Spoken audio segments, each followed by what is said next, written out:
presence, of course, is optional. We'll get recording, and if someone else comes in, yeah, sure, you want to do your thing. It's not your turn. She wants to play, I think, League of Legends. Anyway, thank you for coming. We will be recording, and as I was saying, the attendance is optional. I appreciate those who do come, so you could ask questions. What we'll do today is start the next unit and go over the test. Test wasn't too bad, was it? She did good. Did you do all right on the test? It was a little tough for her. Okay, you can go study for your next thing. Anyway, we will go over the test for a little bit. See, and I'll probably bump up and curve it a little bit. What Canvas allows me to do is move the average up, so everyone's will change. But we've had several A's, a lot of B pluses. Our most common grade was a B plus. So the test was pretty good. Shows you where you all are. Anyway, okay, media are signifying there are multiple outlets. They're usually a business. Look at, most of you got them right. What a medium is. Everybody got advertising. Money comes up. And you notice I said the same thing a few times. Yep, this one's not as good. Corporate ownership shows that that's one of the reasons why we have comic book movies. What is a mass media? For something to be medium, there has to be, you see, this is how I ask those definitions so you know what media is, and you mostly do. Again, straight from the book, oops. Common media myth, aha.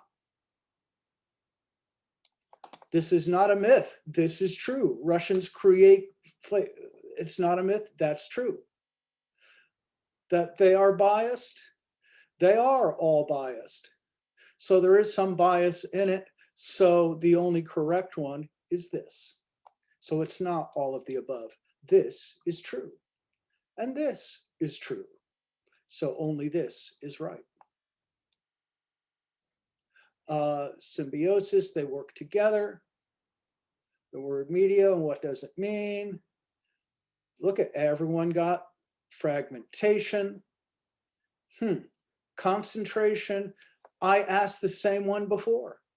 I asked the exact same question twice. Most of you got it before, then you missed it a second time. You will see stories in commercial, that's right. All right, your phone, this took some thought. This one also took, because it is personal, or you're supposed to, no, it is mass communication, because you can read or binge watch alone, and it's, and you're still using the media. A little tricky, but this shows you people who are really thinking. Demassification. Rush Limbaugh represents decisions by corporate owners. Ooh, a lot of people.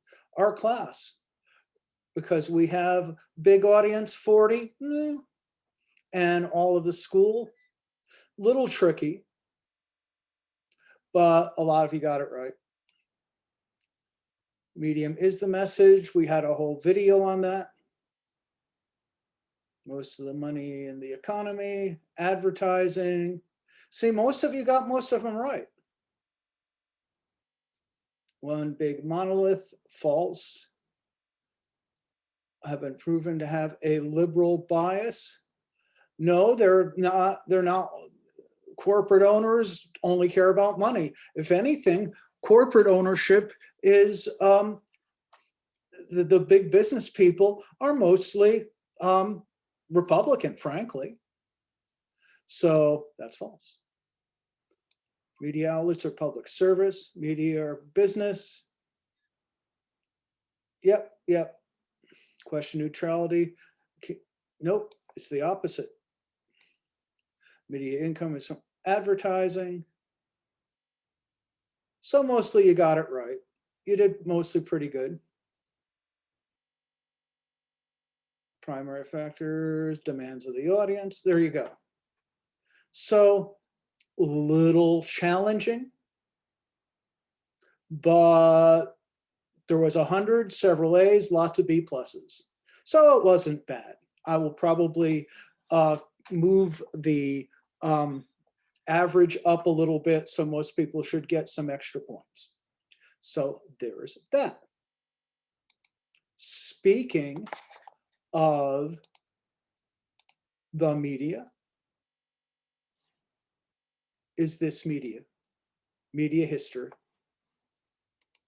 the dawn of art.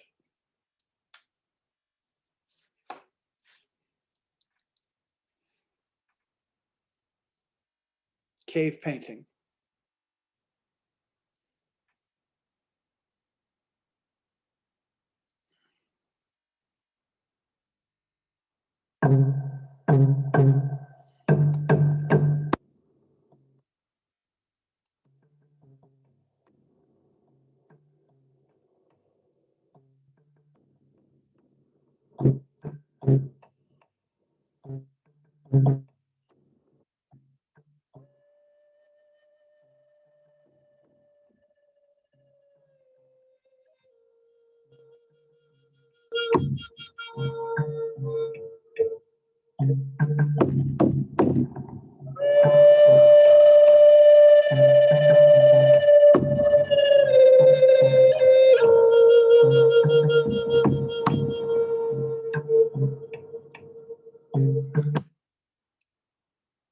You get the idea.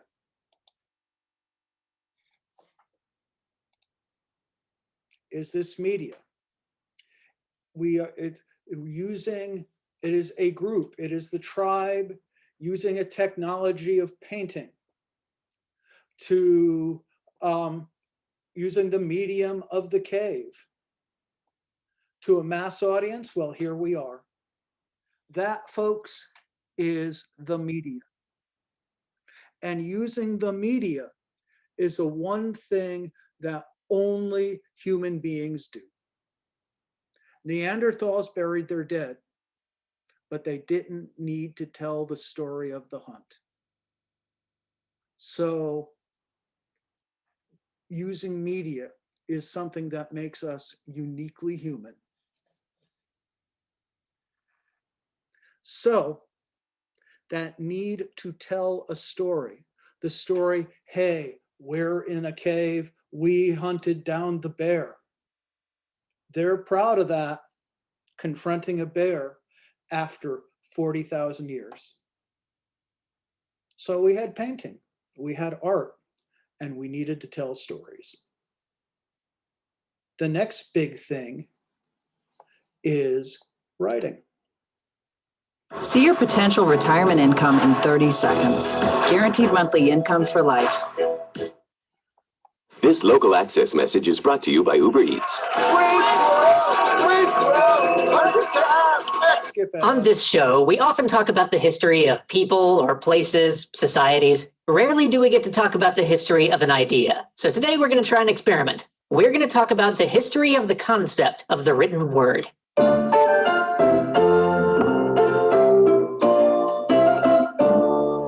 Writing is one of mankind's most enduring technologies. For 5,600 years, this ability to transmit thoughts over generations, to give instructions, to express ourselves, to communicate ideas over the gulf of space and time, has allowed us to make vast strides in our understanding of the universe, our understanding of each other, and our understanding of ourselves. But to understand how writing began, we have to travel back to ancient Sumer, where the first widespread use of writing started.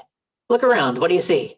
Yes, you see the potters and the merchants, you see streets and gardens, but what do you see looming over all of it? The temples. These temples play a huge part in why writing began. For you see, Sumer was the land of the world's first real cities. Not hundreds of people or thousands of people, but tens of thousands grouped together. And these cities formed city-states, bound together by the veneration of a specific set of gods. The people mastered irrigation, and the cities grew. And as the cities grew, so too did the temples to the gods. But these massive, sprawling temple complexes didn't serve only as houses of worship. No, look close. Do you see the men bringing in the clay pitchers full of grain? These temples also served as enormous warehouses, repositories for the vast wealth of the city. In good times, donations and gifts would come flooding in, and in lean times, they would be distributed back out. This system created vast wealth for the priests, but it also ensured that cities of this size could function. But we're not concerned with that, not directly. Look next to the men bringing in the grain. Do you see that man watching them? Notice how every time they bring in a jar of grain, he makes a little mark on that clay tablet he's holding. With an economy of this size, with tons of supplies moving in and out of the temple each day, they needed to keep records somehow, and that is exactly what he's doing. That tablet will later be stored so that priests can know what exactly they have on hand in their giant temple warehouse. But as much as tally marks have their place in the origin of writing, there's something far more interesting for us on that wet piece of clay he's got in his hands. You see, he's drawn a little picture of a grain stalk next to his tally marks, so it's clear that his tallies refer to grain. Well, over the generations, that nice little drawing of grain would get simpler, more abstracted. Scribes looking for quicker and easier ways to note common goods wouldn't laboriously draw every single item coming into the temple, but instead came to an agreed-upon set of more symbolic representations for the goods flowing into the holy places. And you can see how somebody might quickly realize that those symbols could represent not only the concept of something, but the word itself. And that's exactly what happened. The symbol for a cow came to be understood not only as a representative of the animal, but also of the word cow itself. But still, there's not much you can do with just a set of 1,000 or so nouns. And here's where a happy accident of linguistics comes in. You see the people talking around the temple? Well, if you could hear them, it would sound like everybody was just saying the same few words over and over again. And that's because Sumerian is a language where most of the words are just single syllables and where concepts are built out of putting words together. Both of those points are important because when many of your words are monosyllables, it's easy to go from thinking of a symbol as a word to thinking of it as a sound for that word. To go from thinking of the symbol for the U, meaning just the sheep, to thinking of it as meaning the sound U, and thus giving you the word for the tree U or the person U. Once you do this, you're no longer drawing pictures for every word in the language. Now you're starting to think of those pictures as sounds, and stringing sounds together lets you build up all sorts of words. And once you couple that with the fact that in Sumerian, many concepts were built up out of basic words, so for example, sickle plus grain might mean harvest, there's a huge amount you can do with the concepts and sounds that 1,000 or so images represent. But we're not done yet, because the very medium the scribes were writing on changed how we write in the West today. You remember how our buddy in the temple tallying the grain was making his marks on a clay tablet? Well, watch him write. See how he's writing from top to bottom, just as you would if you were making a list. Well, that would soon change because the problem with clay is that it takes forever to dry. And so if you accidentally set your hand down while you're writing from top to bottom, you could easily obliterate whole sections of the column you just wrote. But this risk is reduced if you start writing from left to right. But a lot of the people in the temple didn't like that innovation. It was easier on the scribes, but for the other literate folks who had to read it, they had learned to read from top to bottom, and so they didn't like this sideways thing at all. So what did the scribes do? Well, they simply rotated all of the characters 90 degrees so that a person could turn the tablet and read it from top to bottom just like they always had. Soon, people were just reading the sideways characters left to right. But because they'd been flipped, now they were even more abstracted, even further from the pictures and the things that they originally represented. This writing system was then adopted by the neighboring Akkadians and Elamites, who abstracted it even further. Determinatives, or little markers to designate what part of speech something was in case it was ambiguous, also got added. And now you got a real writing system. The original pictures, and even the pictograms they became, vanished entirely into wedge-shaped impressions and line strokes made by the stylists favored at the time, which means instead of simply a handful of nouns to record storage lists, we have a system for writing that can give us things as abstract and lyrical as the Epic of Gilgamesh or the Enuma Elish.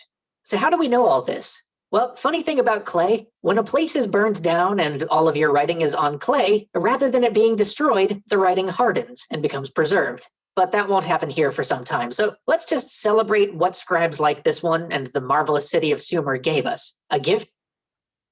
The point is that writing is, one of our basic things that we use in the media, and it's a business. It's always been a business. And here it is. There's the Code of Hammurabi. And I actually took that picture when I was in Turkey. Oh, wrong way. First peace treaty. The oldest known love poem.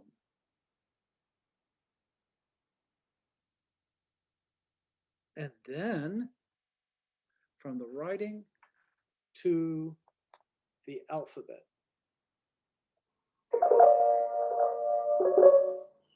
Informally, we can think of information as some message stored or transmitted using some medium. When you paint, you are representing your message using a continuous pattern with a seemingly endless numbers of possible forms. You are free to express yourself. When humans began developing writing systems, we naturally had to divide our world into a finite number of atomic units, which we express using symbols. Now, any written language can be thought of in this way. Messages are formed by arranging symbols in specific patterns. Let's return to 3000 BC and explore two ancient writing systems. First, in ancient Egypt, we had hieroglyphics, a priestly form of communication reserved for governmental, fiscal, magical, and religious purposes. It was practiced by a select few writers known as scribes, and writing was generally unintelligible to the common people. The symbols themselves broadly fall into two categories. Word signs, which are symbols that represent a single meaningful concept. Bat. Apple. And sound signs. These symbols represent chunks of sound. Zetanka. Now, the total number of different symbols in common use was over 1,500. And if you divide all of these symbols into word signs versus sound signs, we find a much smaller portion of sound signs. There were around 140 sound signs, and of these, only 33 represented distinct consonants, a tiny fraction of all of the symbols in use. At the time, the medium used to store the symbols was primarily rock, and this was ideal for durable inscriptions, allowing messages to travel into the future. Mobility was not a main concern when communicating messages in this way. However, a new physical medium for storing symbols was emerging at the time. Along the Nile, silt deposits left from flooding made the surrounding land extremely fertile, and one of the many crops they grew was papyrus. It could be sliced into strips, and these strips were then soaked and weaved together and finally pressed, allowing the natural sugars to act as glue. After several days, it dried and formed an almost weightless tablet. This medium was ideal for sending messages across greater spaces rather than the more durable inscriptions focused on time. Now, this shift towards cheap, portable mediums for storing symbols coincided with the spread of writing into the hands of more people for new purposes. Gradually, as people began to write more on papyrus, the symbols evolved to suit more rapid writing. This led to a cursive script known as hieratic. For example, here is the world's oldest surviving surgical document. It's written in hieratic script, dated to around 1600 BC. Now, these symbols were based on hieroglyphics. However, the pictures were simplified to match the swiftness of writing, an ancient shorthand.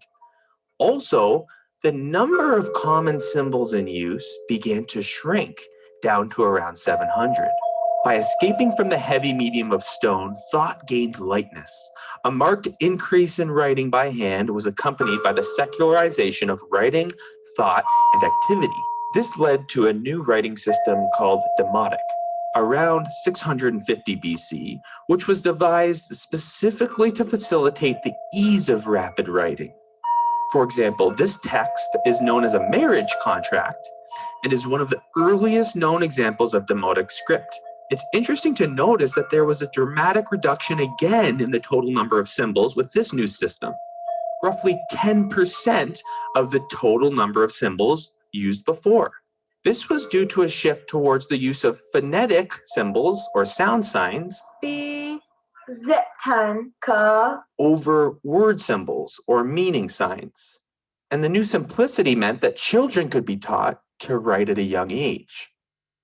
We see this same pattern in other cultures. And you notice writing began right here in Egypt, that kind of writing on papyrus. What's right by there is Jerusalem and the Holy Land. One of the reasons that the Bible is so powerful and has stayed with us is it was written down. It wasn't stored on rocks, and people could use their language. It was phonetic. The Phoenicians began phonetic writing. You could speak what's there and spread the word. So it's no coincidence that the Bible came from shortly thereafter. Let's return back to 3000 BC and visit Mesopotamia, where cuneiform was the writing system originally used for fiscal purposes, as it was a powerful method of tracking debt and surplus commodities before the invention of coins. For example, here is a document recording someone's stock of animal hides, and this type of writing evolved to suit other needs. For example, this tablet contains a recipe for bread and beer. Beer was one of the main things that they drank in the ancient times, because water falls on grain, it becomes ferments, and you get beer. And so they drank a lot of beer. Beer is one of the things that shows us we're civilized. And I'm probably going to be civilized a little later today. And here's another tablet which contains a legal document. Now, originally, the writing system was used by the Sumerians, and there were over 2,000 different symbols in use, which could also be divided into word signs and sound signs. Akkadian gradually replaced Sumerian as the spoken language, and here is the earliest known dictionary from 2300 BC. It contains word lists in Sumerian and Akkadian, and this was discovered in modern Syria. When it was adapted by the Akkadians and fitted to their language, they reduced the number of symbols to around 600. And they did this again by moving towards sound signs. Again, we see both hieroglyphics and cuneiform using several hundred sound symbols in their more evolved forms. And as writing systems escaped their formal usage and spread to more and more people, the soil was ripe for the invention of a brand new writing system for the people. One of the great discoveries in the history of writing is dated to around 1700 BC. The Sinai inscriptions were found in the Sinai Peninsula, and they were about 20 feet apart. This was important because each picture denotes a consonant sound and no word signs are used. When sounded out correctly, the letters would produce words in ancient Semitic. Although not fully deciphered, this message appears to be of the form name, rank, and prayer. The two words deciphered are chief and God. This innocent example was part of a writing revolution, creating meaning by merging sound signs only. Back. Apple. By 1000 BC, we arrive at the Phoenician alphabet, which emerges along the Mediterranean, used by the Phoenicians, who were a maritime. There you go. The alphabet, the Phoenicians are here in Syria and Lebanon. The alphabet, the spoken word, came from there. And again, what's there, and the Greeks are over here. So you have Greek civilization and the Bible. Trading culture. The Phoenician writing system was based on the principle that one sign represents one continent, and it was used to write a Northern Semitic language containing only 22 symbols total. These symbols chosen to represent these sounds were often borrowed from hieroglyphic pictures so that the letter's name began with the letter's sound. For example, Mem, which stood for water, became what we know of as the letter M. Alf, which stood for ox, became what we know of as the letter A. But the secret power of this alphabet, unknown to its inventors, was that it did not need Semitic speech in order to work. D, A, E, I, U. With modest adjustments, these miraculous letters would be fitted to diverse tongues of Europe, There you go. India, and Southeast Asia, carrying literacy around the globe. Because This was the source of the Greek and the phonetic alphabet, you can speak it out loud, you can recite it. That was huge. The spread of writing. Again, there's no coincidence that that's the time of Moses. So it's not just the priests who can read and write, it's everybody, and everybody could listen. It spreads the culture. And that's why we have Western civilization, and that's why we're speaking English and not Chinese. Anyway, more on that next time, but I wanted to mention something.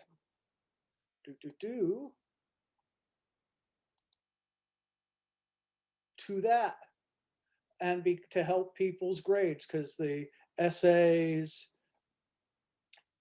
are usually fairly helpful. We have an essay this week, Ancient but Still With Us, due Friday. Why bother with media history? A lot of it is still with us. Identify a media product, a book, a form of writing, something in the media that comes from ancient times before the printing press, and we still use. An example would be the Bible. But if you do the Bible, don't do the whole Bible, because there are many different stories in many different books. Choose one book, like Psalms, Exodus, one of the Gospels, not the whole thing. You could do other things, the Iliad and the Odyssey. You can email me questions whether or not your topic is good. I will accept drafts through Friday. At least 300 words and one outside source, no maximum. Due Friday. Think about something ancient that is still with us, that we still use.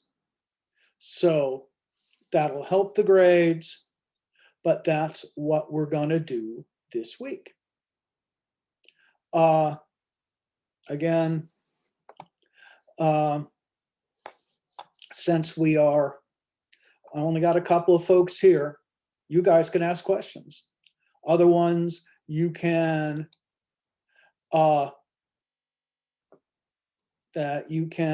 email me questions. I will post this shortly. So that's what we're going to do. More history stuff next time. Thank you for showing, those who did, and I will talk to you soon.